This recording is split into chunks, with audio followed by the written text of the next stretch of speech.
ya ketika kita sering bermain di saham tersebut. Selama polanya sama ya udah kita trading aja. Ya, tapi kalau pola berubah hati-hati.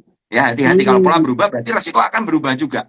Jadi intinya adalah ketika kita menghadapi market yang semakin volatile ini dengan ARB yang panjang, yang lebih lebar ya ARB-nya, kuncinya adalah bagaimana kita menahan diri untuk kita nggak FOMO. Itu penting banget. Karena apa?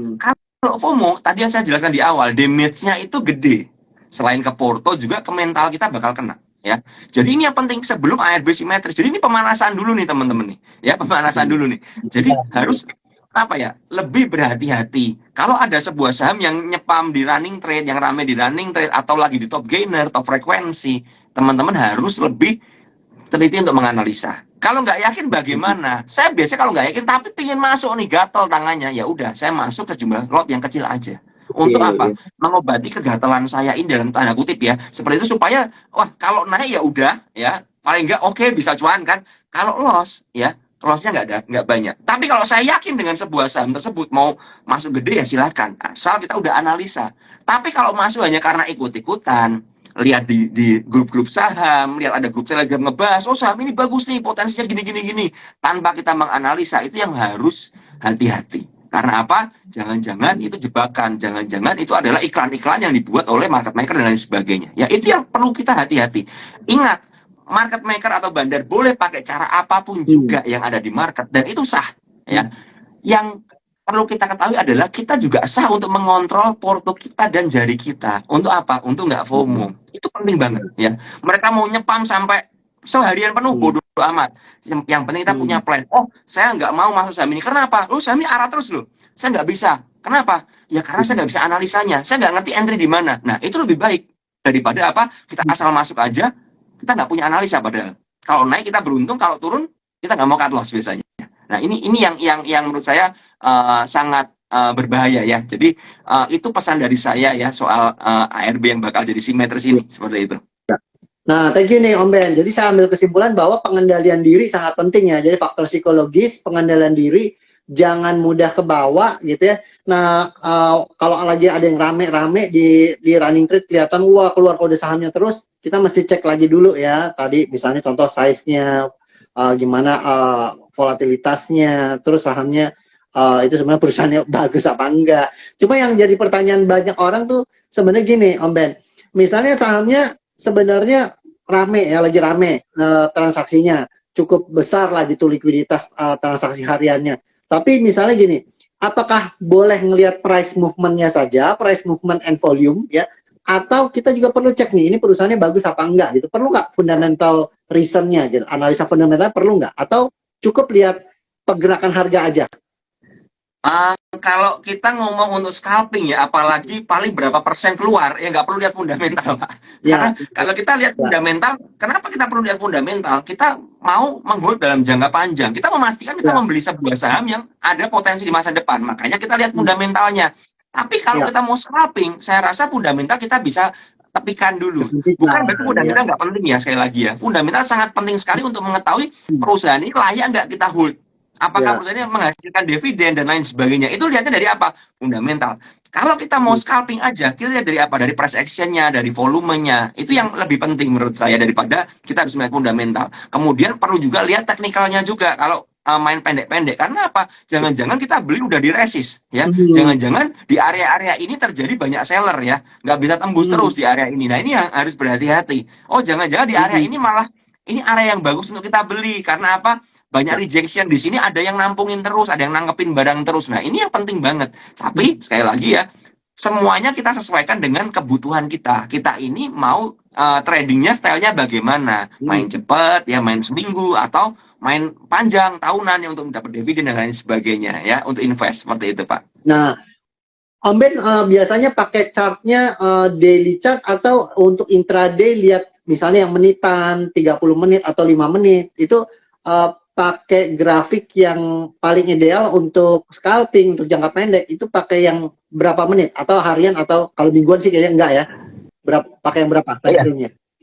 Kalau saya kan, karena saya jujur saya bukan tipe investor yang hold panjang, saya tidak pernah pakai weekly yang pasti ya. Weekly Oke. itu hanya untuk kalau misalnya saya mau pingin ya ngehold panjang, itu saya lihat weekly untuk Ya. apa? Untuk tahu area entry saya, di mana area entry-nya yang paling ideal, ya titik amannya di mana, Hmm. kekuatannya seperti itu untuk mengukur resiko ya, untuk cut loss. Kemudian kalau saya hanya untuk swing untuk beberapa minggu aja atau ngikutin apa ya, ngikutin inflow yang masuk, ya saya biasanya pakai TA daily aja. Tapi kalau Oke. memang untuk scalpingan ya saya akan membuka mungkin sampai 5 menitan bahkan 1 menitan ya. Saya harus melihat di mana area konsolidasinya, di mana area dia tuh diem terus di sana. Oh kalau sebuah saham udah tenang, udah anteng ya, tapi nggak turun-turun. Nah kadang-kadang menarik. Jangan-jangan waktu anteng ini market makernya lagi nyusun tenaga, ngumpulin barang lagi Hmm. untuk ditarik ke atas atau di spike. Saya sangat jarang sekali masuk ke dalam sebuah saham dalam kondisi spike harga. Hmm. Sangat jarang Hmm. sekali.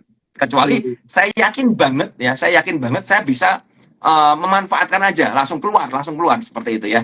Ini Hmm. kembali ke preference masing-masing ya. Kalau ada orang yang nggak terlalu kuat seperti itu ya jangan main di chart menitan ya, seperti itu ya. Lebih lebih cari saham yang nggak terlalu volatile ya, seperti itu. Hmm. Jadi kriterianya kalau untuk jangka pendek nih Om Ben, kan pengen tahu ya teman-teman yang jangka pendek itu lebih baik nyari yang memang lagi rame transaksinya atau memang price movement-nya itu yang lagi cukup agresif. Lebih baik yang mana? Atau lebih baik kita kumpulin pada saat konsolidasi sebelum breakout? Tergantung ya. Saya nggak bisa menentukan mana yang lebih baik ya. Tapi Hmm. tergantung mana yang cocok aja buat teman-teman dan mana yang cocok dalam sebuah saham tersebut. Karena pergerakan sebuah saham kan berbeda-beda. Ada Ya, saham kalau kita nggak buy on breakout, kita nggak akan dapat barang. Kan begitu kan? ya. Karena memang apa? Ini lagi uptrend berat dan akumulasinya gede banget. Jadi Hmm. kita mau nggak mau harus kejar. Kan seperti itu. Hmm. Tapi ada sebuah saham juga yang kalau udah spike harga seperti itu, ya kita tunggu tenang dulu. Untuk apa? Karena Hmm. mungkin spike-nya terlalu tinggi, resikonya gede ya. Kita harus Hmm. melihat. Tapi ada juga saham yang setelah spike jangan kita masuk. Karena apa? Hmm. Jangan-jangan udah selesai cuci piring. Karena begini ya, Hmm. ini ada satu apa ya? Menurut saya ada satu mindset yang dimanfaatkan oleh big player di luar sana Hmm. bahwa kalau ada harga turun, orang akan berpikir harga ini murah, Oh, ya kan? oh, oke. Kalau harganya Oh. turun, murah. Contoh let's say ada sebuah saham dari harga 100 naik ke 120, Hmm. ya kan? Kemudian terjadi transaksi besar di sana 120, banyak buangan. Hmm. Mungkin karena market makernya merasa di 120 itu nggak ada yang mau beli lagi atau bahkan yang jualan banyak, maka sahamnya akan diturunkan ke 115. Gitu, Hmm. turun ke 115. Terjadi buangan lagi. Kenapa harus diturunkan? Kan market makernya bakal cut loss. Yes, mungkin mereka bakal cut loss. Hmm. Tapi mereka bakal laku barang lebih banyak lagi. Karena apa? Hmm. Psikologis retail berkata kalau dari 120 ke 150 berarti murah. Tanpa teman-teman Hmm. menyadari bahwa itu adalah fase distribusi sebenarnya kan. Karena begini, fase distribusi itu nggak langsung turun ambrol. Enggak, kadang-kadang perlu pantulan-pantulan. Kalau nggak dipantul-pantulin, mereka nggak akan bisa jualan. Ya kan? Ya, Kalau nggak dipantulin menarik ya. berarti ada apa? Ada scalper yang ramai masukkan, ada volume tambahan, ya kan? Ada amunisi tambahan orang untuk beli, dan situ mereka akan buang barang. Ya, kita lihatnya dari mana? Sesimpel ya kita lihat dari trade book-nya aja. Kalau sebuah trade book ya misalnya, teman-teman buka trade book ya, di harga 100 sampai 110 itu volumenya kecil, nggak Hmm. gede. Tapi di 115 sampai 120 volumenya gede banget, lebih gede dari di bawah. Berarti itu terjadi fase distribusi. Biasanya seperti Hmm. itu. Tapi kalau di bawah itu gede, ya di 110 ke bawah gede, kemudian 110 ke 115 itu kosong, Hmm. kemudian 120 ke bawah, 120-an ke atas tuh gede lagi, berarti ada area gap yang dibikin oleh market makernya dan mereka beli barang di bawah. Nah, kita bisa Hmm. menghitung kisarannya aja dari trade book yang di bawah itu totalnya berapa. Oh, Hmm. let's say totalnya ada 500.000 lot, ya Hmm. kan? Kemudian spike harga atas, nah, yang waktu di harga atas itu volumenya berapa? Oh, baru volumenya 100.000 lot. Berarti Hmm. ada potensi barang yang mereka beli di bawah belum laku, Ya. ya kan? Itu Hmm. fungsinya trade book juga. Nah, Hmm. belinya gimana ya? Jangan beli di atas, tungguin aja. Terkadang akan ada yang namanya uh, turun ke bawah. Di mana? Di area 115 yang tadi yang bolong tadi itu. Ya. Ya, Hmm. nggak banyak transaksi di sana. Berarti tidak banyak terjadi apa ya? Terjadi perlawanan harga. Nah, kita ngantri di sana. Nah, ketika Hmm. kita dapat bagaimana? Ya langsung siap-siap. Kalau di spike harga ke atas ya kita siap jualan. Hmm. Kalau seandainya ambrol ke Hmm. bawah, mereka CL, market makernya ya kita harus ikutan CL. Kan Hmm. seperti itu. Ya, itu salah satu teknik yang saya pakai ya. Jadi tidak melulu harga itu turun itu harganya murah dan kita siap harus beli. Saya sekali lagi bilang, ini contoh lagi ya. Dulu ada sana BSBK yang sekarang udah di 50, udah nyandar di 50. Hmm. Waktu awal sahamnya di spike ke atas sampai 300-an. didorong terus ke atas, kemudian ARB berjilid. Tapi adanya kenapa orang banyak beli terus? Kenapa banyak yang mau beli, bahkan nyangkut sampai sekarang banyak yang konsultasi sama saya. Ya karena mereka berpikir simpel. Ketika saya tanya, kenapa kamu beli? Karena harganya murah. Saya pikir harganya murah. Kan udah dari 300 turun ke 150, Om Ben. Udah diskon separuh harga loh. Nah, tapi teman-teman lupa, itu adalah fase distribusi sebenarnya. Teman-teman nggak ngecek lagi, cuma berpikir kalau turun murah. Sama aja, ada saham yang naik, tapi rasanya kok naik terus ya. Karena ada akumulasi. Jadi murah dan mahal ini relatif, saya bilang ya kan, relatif dari apa? Dari fase yang terjadi. Apakah ini fase akumulasi, fase distribusi, ya?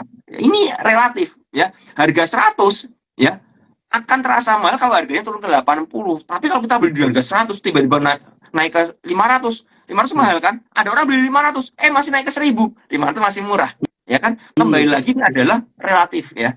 Tergantung apa? Tergantung fasenya di mana. Nah, ini yang mesti teman-teman ketahui, mesti teman-teman pelajari. Jadi main trading saham tuh kalau memang teman-teman bukan penggerak pasar ya, dengan dana yang memang numpang-numpang aja ya, teman-teman berarti harus ngerti sopirnya ini karakternya bagaimana dan sopirnya ini mau bergerak kemana. Kalau sopirnya mau masuk ke jurang, ya jangan naik ke dalam mobilnya, ya kan? Sopirnya lompat, teman-teman lupa. Kalau nggak ada sopir, di mobil nggak ada sopirnya nih. Akhirnya sahamnya ya terlantar dan bahkan mungkin teman-teman menderita kerugian yang besar sekali. Seperti itu kalau dari saya. Nah ini menarik ya Om Ben, tadi bahas tentang fase di Dow Theory juga kan ada tuh di market, kita bahas ada 3 fase ya, akumulasi, kemudian ada public participation pada saat fase markup, kemudian ada fase distribusi. Ya buat teman-teman yang mau mempelajari itu bisa ya pelajari di technical analysis. Kemudian Om Ben juga tadi ada bahas mengenai support, resistance. Support itu adalah ketika harga turun tidak turun lebih rendah lagi karena di situ ada minat beli yang cukup besar. Resistance itu adalah ketika harga naik tapi tidak naik lebih tinggi lagi karena ada minat jual yang lebih besar dibanding minat belinya di situ. Nah, teman-teman yang mau belajar technical analysis dari CSA Institute memberikan kesempatan ya. Ini teman-teman kan banyak yang hari ini kumpul online. Saya umumin sekali lagi untuk RTA, pelatihan RTA itu regular technical analysis. Pelatihannya kita berikan harga yang sangat spesial, biasanya dari normal 5 juta rupiah jadi cuma 1.299.000.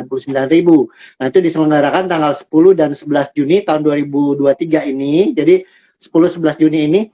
Nah sedangkan untuk pendaftarannya dibuka sampai tanggal 26 Mei, cuma 3 hari ya, jadi selepas itu boleh dikatakan nggak harga spesial lagi, balik harga normal. Makanya cepet teman-teman boleh kontak DM ke CSA Institute supaya bisa bergabung di pelatihan technical analysis, regular technical analysis ya.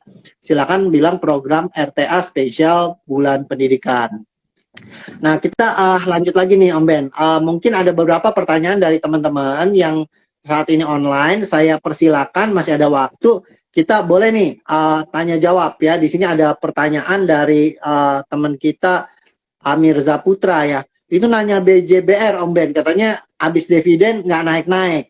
Nah itu gimana tuh BJBR katanya? Ada pandangan nggak Om Ben?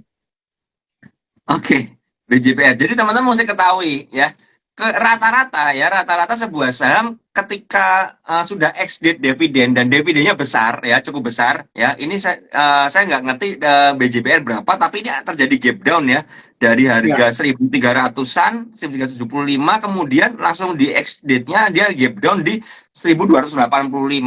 Biasanya gap down-nya ini akan sejumlah sesuai dengan jumlah dividennya. Misalnya ya ada sebuah saham, contoh let's say ya, ini saya let's say aja ya.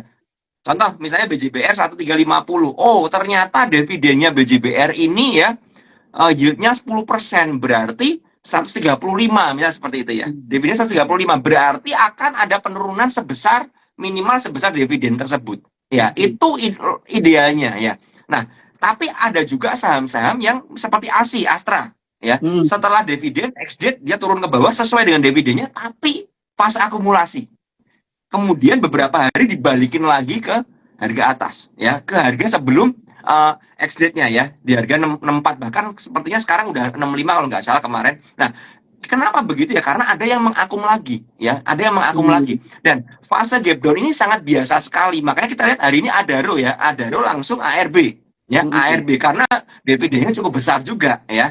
Dan seperti itu. Nah, kenapa setelah dividen nggak balik harga lagi? Ya sesimpel Mereka belum mau beli lagi, tidak ada big Betul. player yang mau nada lagi. Nah, sekarang gimana cara supaya kita nggak kejebak dengan gap down dividend? Ya simpel, kalau teman-teman memang bukan seorang investor atau hanya memanfaatkan momentum aja ketika ada pembagian dividen, ya jangan ambil dividennya. Karena buat saya pribadi dividen itu hanya diperuntukkan kepada orang-orang yang investasi, ya. Ya. Seperti itu kan, karena mainnya main panjang, long term, ya. Jadi setelah dividen ada gap down seperti bagaimana? Ya udah biarin aja karena mereka mainnya invest. Invest tuh udah kelasnya udah levelnya tahunan ya. Kalau ngomong invest tapi masih bilang 2 bulan udah gemeter, udah stres, ya jangan ngomong invest, nggak bisa ya. Invest itu kita ngomong long term.